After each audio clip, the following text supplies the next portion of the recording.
Welcome to the Almond Butter and Chocolate Masterclass series.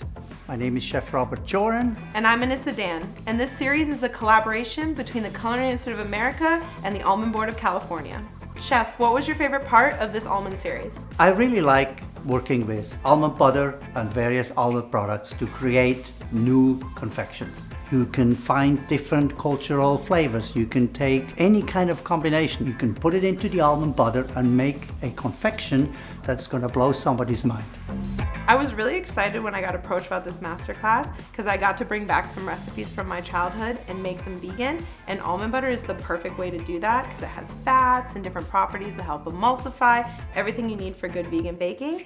So this class really let me learn more, and as a lifelong learner, I couldn't ask for anything more.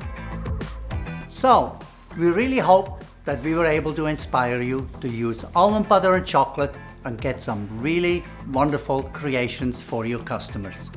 Let's get started.